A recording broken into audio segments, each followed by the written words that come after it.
പറയാൻ പോകുന്നത് നമ്മുടെ ലോകത്തിലും കേരളത്തിലും ഇന്ത്യയിലും സിഖ് മതത്തിന്റെ ഉത്ഭവം എങ്ങനെയാണെന്നാണ്. അപ്പോൾ നമുക്ക് വീഡിയോയിലേക്ക് പോകാം. 15ാം നൂറ്റാണ്ടിൽ ഇന്ത്യൻ ഉപഭൂഖണ്ഡത്തിന്റെ വടക്കൻ ഭാഗത്തുള്ള പഞ്ചാബ് മേഖലയിൽ ഗുരു നാനക് സിഖ് മതം സ്ഥാപിക്കുകയും ഉപവാസം, ഉപനയനം, വിഗ്രഹാരാധന, ജാതി വ്യവസ്ഥ, സന്യാസം, ആസാൻ, സാമ്പത്തിക ഭൗതികവാദം, ലിംഗവിവേചനം തുടങ്ങിയ നിരവധി പരമ്പരാഗത ആചാരങ്ങളെ എതിർക്കുകയും ചെയ്തു.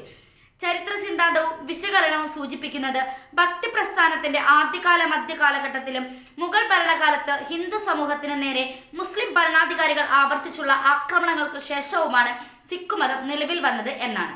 പ്രത്യേകിച്ച് AD 1526, 1857 കാലഘട്ടത്തിൽ വടക്കേ ഇന്ത്യയിൽ ഇത് നീണ്ടുനിന്നു.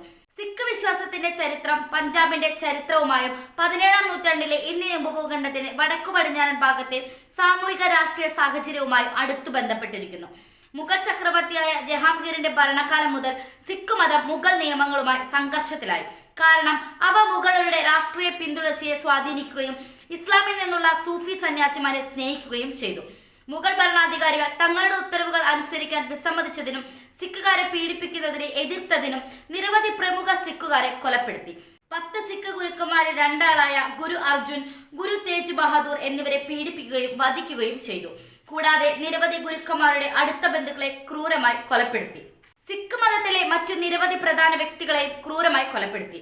മുഗൾ ഭരണാധികാരികൾ അവരുടെ ഉത്തരവുകൾ നിരസിച്ചതിനും സിഖുകാരെയും ഹിന്ദുക്കളെയും പീഡിപ്പിക്കുന്നതിനെ എതിർത്തതിനും പീഡിപ്പിച്ച് കൊലപ്പെടുത്തുകയും തുടർന്ന് മുഗൾ ആധിപത്യത്തെ എതിർക്കാൻ സിഖ് മതം സ്വയം സൈനികവൽക്കരിച്ചു.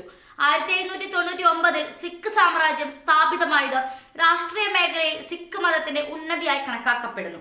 അതിന്റെ നിലനിൽപ്പിനിടെ സിഖ് സാമ്രാജ്യം കാശ്മീർ, ലഡാക്ക്, പെഷ്വാർ എന്നിവ ഉൾക്കൊള്ളുന്നതായി മാറി. നിരവധി ഹിന്ദു മുസ്ലിം കർഷകർ സിഖ് മതത്തിലേക്ക് പരിവർത്തനം ചെയ്തു. സിഖ് സാമ്രാജ്യത്തിന്റെ മതേതര ഭരണകൂടം നൂതനമായ സൈനിക, സാമ്പത്തിക, സർക്കാർ പരിഷ്കരണങ്ങൾ സംയോജിപ്പിച്ചു. ഒരുപാട് സിഖ് സംഘടനകൾ ഇന്ത്യ വിഭജനത്തെ ശക്തമായി എതിർത്തു.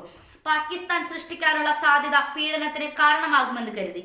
1947 ഇന്ത്യ വിഭജനത്തിന് മുമ്പുള്ള മാസങ്ങളിൽ പഞ്ചാബിൽ സിഖുകാരും മുസ്ലിങ്ങളും തമ്മിൽ കനത്ത സംഘർഷമുണ്ടായി. ഇത് പശ്ചിമ പഞ്ചാബിൽ നിന്നുള്ള പഞ്ചാബി സിഖുകാരുടെയും ഹിന്ദുക്കളുടെയും ഫലപ്രദമായ മതപരമായ കുടിയേറ്റത്തിനും കിഴക്കൻ പഞ്ചാബിൽ നിന്നുള്ള പഞ്ചാബി മുസ്ലിങ്ങളുടെ സംഘടിത വംശീയ ഉന്മൂലനത്തിനുമായി കാരണമായി. നിലവിൽ മിക്ക സിഖുകാരും ഇന്ത്യൻ സംസ്ഥാനമായ പഞ്ചാബിലാണ് താമസിക്കുന്നത്. അവിടെ അവർ സംസ്ഥാന ജനസംഖ്യയുടെ 60% വരുമെന്നാണ് കണക്കുകൾ പറയുന്നത്. ഈ വീഡിയോ നിങ്ങൾക്ക് ഇഷ്ടമായ ലൈക്ക് ചെയ്യുക. അതുപോലെ നിങ്ങളുടെ അഭിപ്രായങ്ങളും നിർദ്ദേശങ്ങളും കമന്റ് ബോക്സിൽ ടൈപ്പ് ചെയ്യുക. Thanks for watching.